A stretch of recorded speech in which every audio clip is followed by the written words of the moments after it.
নজরে 2026-এর বিধানসভা নির্বাচন। জেলা নেতৃত্বের পর এবার ব্লক, টাউন, যুব, মহিলা ও শ্রমিক সংগঠনে রদবদল করল তৃণমূল। শনিবার তৃণমূলের ফেসবুক পেজে যে তালিকা দেওয়া হয়েছে তাতে দেখা যাচ্ছে হাওড়া শহর, হাওড়া গ্রামীণ, আরামবাগ, শ্রীরামপুর, পূর্ব বর্ধমান, বাঁকুড়া, বিষ্ণুপুর, জঙ্গিপুর ও বহরমপুরে সাংগঠনিক রদবদল করা হয়েছে। আর এরপরই তৃণমূলের কোন্দলের ছবি ধরা পড়ল হাওড়া গ্রামীণে। হাওড়া গ্রামীণের চেয়ারম্যানের পদ থেকে ইস্তফা দিলেন উদয়নারায়ণপুরের 3 বারের বিধায়ক সমীর পাঁজা। তৃণমূল বিধায়কের দাবি, আমদা, উলুবেড়িয়া উত্তর, সাঁকরাইলে বর্তমান সভাপতিদের সরিয়ে নতুনদের দায়িত্ব দেওয়ার দাবি জানিয়েছিলেন তিনি। বৈঠকের আগে হঠাৎ জেলা কমিটি ঘোষণা করতেই পদত্যাগের সিদ্ধান্ত বলে জানিয়েছেন তিনি। হঠাৎ করে বিকেলবেলা অল ইন্ডিয়া তৃণমূল কংগ্রেসের পেজে দেখলাম যে ব্লক কমিটি আমার সাথে আলোচনা বা আমার মতামত ছাড়াই সেখানে ঘোষণা করা হয়েছে। তাই জেলার চেয়ারম্যান হিসাবে থাকা না থাকা আমার কাছে কোনো মূল্য আছে বলে মনে করিনি, কারণ চেয়ারম্যানের কোনো মূল্য নেই বলে আমি ভেবেছি। তাই আমি দলের কাছে এই চেয়ারম্যান পদ থেকে অব্যাহতি চেয়েছি। যে 3 জায়গার সভাপতিদের সরাতে চেয়েছিলেন তৃণমূল বিধায়ক সমীর পাঁজা, তার মধ্যে রয়েছেন সাঁকরাইলের ব্লক সভাপতি অমৃত বসু। একটা সোশ্যাল মিডিয়ায় আমিও দেখেছি, কিন্তু এই ব্যাপারে আমি দলের মুখপাত্র নয়। এই ব্যাপারে আমার দলের যারা রাজ্য নেতৃত্ব আছে বা জেলা নেতৃত্ব আছে, এই বিষয়টা নিয়ে ওরা না যা বলবেন সেটাই। তৃণমূলের রদবদল ও হাওড়া গ্রামীণের চেয়ারম্যানের ইস্তফা ঘিরে কটাক্ষ ছুড়ে দিয়েছে বিজেপি। পারিবারিক কোনো ঘটনায় আমাদের কোনো উৎসাহ নেই। কেউ বাড়ির বেড কভার চেঞ্জ করতে পারেন, পর্দার কাপড় চেঞ্জ করতে পারেন, সোফার ডিজাইন চেঞ্জ করতে পারেন, গাড়ির কুশন চেঞ্জ করতে পারেন, সেটা সম্পূর্ণই তাদের ব্যাপার। গোষ্ঠী দ্বন্দ্ব যাই হোক, এটা বলা খুব সহজ। আমাদের পরিবার অনেক বড়, আমাদের প্রবীণরা রয়েছেন, নবীনরা রয়েছেন, এত বড় পরিবার, মতবিরোধ থাকতে পারে। হাওড়া গ্রামীণের রদবদলে যখন তৃণমূলের অন্দরে মনোমালিন্যের ছবি, তখন বাঁকুড়ার বিষ্ণুপুর সাংগঠনিক জেলায় দেখা যাচ্ছে 50% ক্ষেত্রেই রদবদল করা সাংগঠনিক জেলার অন্তর্গত 6টি বিধানসভার মধ্যে 2024 সালে লোকসভা ভোটের ফলাফলের নিরিখে 5টিতেই এগিয়ে রয়েছে বিজেপি। 26-এর বিধানসভা ভোটে দলের রণকৌশল ঠিক করতে সম্প্রতি ক্যামাক স্ট্রিটের অফিসে দফায় দফায় দলের জেলা পদাধিকারীদের সঙ্গে বৈঠকে বসেন অভিষেক বন্দ্যোপাধ্যায় ও সুব্রত বক্সী। তারপরই এই রদবদল সামনে আসছে। এর কি প্রভাব পড়ে বিধানসভা নির্বাচনে, সেটাই এখন দেখার। কৃষ্ণেন্দু অধিকারী, সুনীত হালদার ও তুহিন অধিকারী রিপোর্ট, এবিপি আনন্দ। পুজোর ছুটিতে গন্তব্য কি পাহাড়, আর সেটা কি দার্জিলিং? তাহলে এবার টয় ট্রেনে চড়ার প্ল্যানটা করে ফেলতেই পারেন, কারণ উৎসবের মরশুমের কথা মাথায় রেখে স্পেশাল টয় ট্রেন পরিষেবা চালু করল দার্জিলিং হিমালয়ান রেলওয়ে। এর জন্য নির্দিষ্ট করা হয়েছে বেশ কিছু রুট, যেমন সকাল 9:30টায় দার্জিলিং থেকে ঘুম পর্যন্ত পাওয়া যাবে টয় ট্রেন পরিষেবা। টিকিটের দাম 1500 টাকা। কার্শিয়াং থেকে মহানদী হয়ে ফের কার্শিয়াং পর্যন্ত আসতে হলে চড়তে হবে সানসেট স্পেশালে। দুপুর 12টায় ছাড়বে এই টয় ট্রেন। টিকিটের দাম পড়বে 500 টাকা।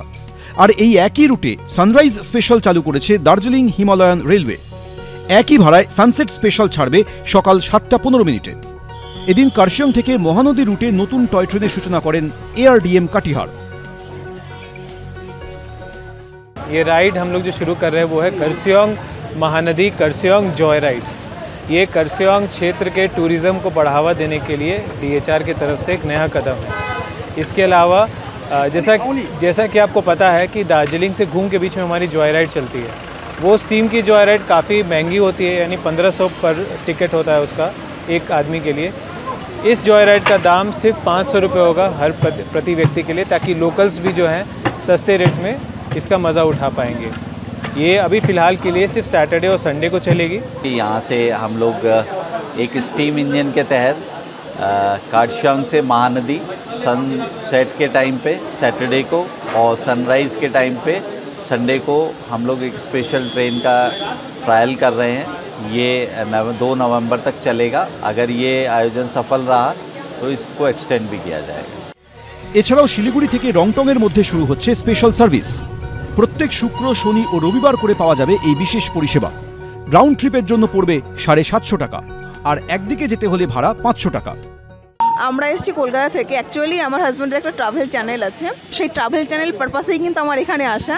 তো স্টিম ইঞ্জিনের ফার্স্ট রাইড অবভিয়াসলি খুবই ভালো লাগছে, সত্যি একটা অন্যরকমের অনুভূতি। আশা করি প্রত্যেকেরই খুব ভালো লাগবে। রংটংয়ে 4 ঘন্টার জন্য দাঁড়াবে টয় ট্রেন। ওই সময় আশপাশের সাইট দেখে আসতে পারবেন পর্যটকরা। চা বাগান ঘুরে দেখার সুযোগও মিলবে। মোহন প্রসাদ, एबीपी आनंद, दार्जिलिंग। इस साल सरकार ने 12 लाख रुपए तक की इनकम को टैक्स फ्री करके एक उपहार दिया। প্রথমে আয়কর কাঠামোয় পরিবর্তন, তারপর জিএসটি সংস্কার। চলতি বছরের শেষে বিহারে ও আগামী বছর বাংলায় বিধানসভা নির্বাচনের আগে কি এই দুটো বিষয়কে সামনে রেখেই ভোটারদের মন জয় করতে চাইছেন নরেন্দ্র মোদী? সঞ্চয় উৎসবকে আগামী দিনে বিজেপির বিজয় উৎসবের রাস্তা প্রশস্ত করবে। সোমবার থেকে চালু হতে চলেছে নতুন হারে জিএসটি। কিন্তু জিনিসপত্রের দাম কমলে যদি সাধারণ মানুষের সুরাহা হয়, তাহলে কৃতিত্ব কার? শুধুই নরেন্দ্র মোদীর, শুধুই রাজ্য সরকারগুলোর, নাকি উভয়? আপনারা কি জানেন সেন্ট্রাল গভর্নমেন্টের কোনো কন্ট্রিবিউশন নেই এতে? 1 পয়সা দেয়নি আমাদের রাজ্যের কন্ট্রিবিউশন। কারণ এইটা করতে গিয়ে আমাদের 20,000 কোটি টাকা জিএসটিতে রেভিনিউ লস হলো। সব স্টেটেরই হয়েছে। তারা তো ঘুরনো পথে পেয়ে যাবে, আমরা তো পাবো না। আমরা তো 1,92,000 কোটি টাকা পাই এখনো, সে টাকাই তো দেয়নি। এটার ফলে সরকারের তো কিছু রেভিনিউ লস হবে, অর্থাৎ সরকার যে রাজস্বটা পেতেন জিএসটির থেকে সেটা তো আগের মতো পাবেন না, একটা রেভিনিউ লস হচ্ছে। স্টেটগুলোর বেশি ক্ষতি হবে সেন্টারের তুলনায়। কেন? তার কারণ হলো সেন্টারের ডিরেক্ট ট্যাক্স কালেক্ট করার ক্ষমতা আছে, ইনকাম ট্যাক্স, কর্পোরেট ট্যাক্স ইত্যাদি, যেটা স্টেটগুলোর নেই। নতুন জিএসটি হার চালু হওয়ার 24 ঘন্টা আগে বারবার নরেন্দ্র মোদীর মুখে উঠে এসেছে জিএসটি সংস্কারের সুফলের কথা। इस जीएसटी बचत उत्सव में आपकी बचत बढ़ेगी और आप अपनी पसंद की चीजों को और ज्यादा आसानी से खरीद पाएंगे। हमारे देश के गरीब, मध्यम वर्गीय लोग, न्यू मिडिल क्लास, युवा, किसान, महिलाएं, दुकानदार, व्यापारी, उद्यमी, सभी को ये बचत उत्सव का बहुत फायदा होगा। यानी त्योहारों के इस मौसम में सबका मुंह मीठा होगा,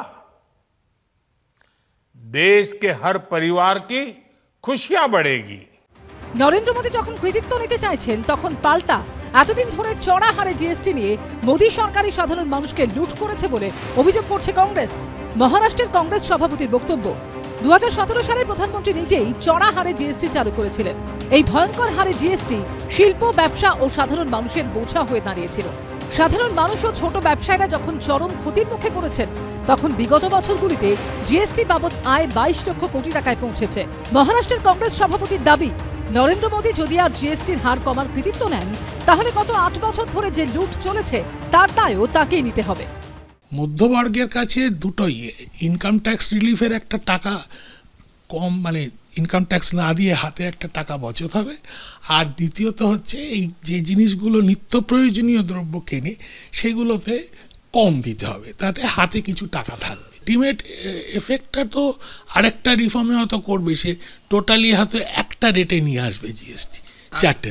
এই প্রসেস চললে আরও 25 কোটি লোককে যদি আমরা পভার্টি লেভেলের ওপরে আনতে পারি, সেটা আমাদের দেশের পক্ষে ভালো হবে। সোমবার থেকে 29 সেপ্টেম্বর পর্যন্ত জিএসটি সাশ্রয় উৎসব পালনের সিদ্ধান্ত নিয়েছে বিজেপি।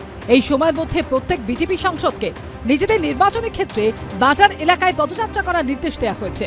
ময়ূর ঠাকুর চক্রবর্তী ও শিবাশিস মল্লিকের রিপোর্ট, এবিপি আনন্দ।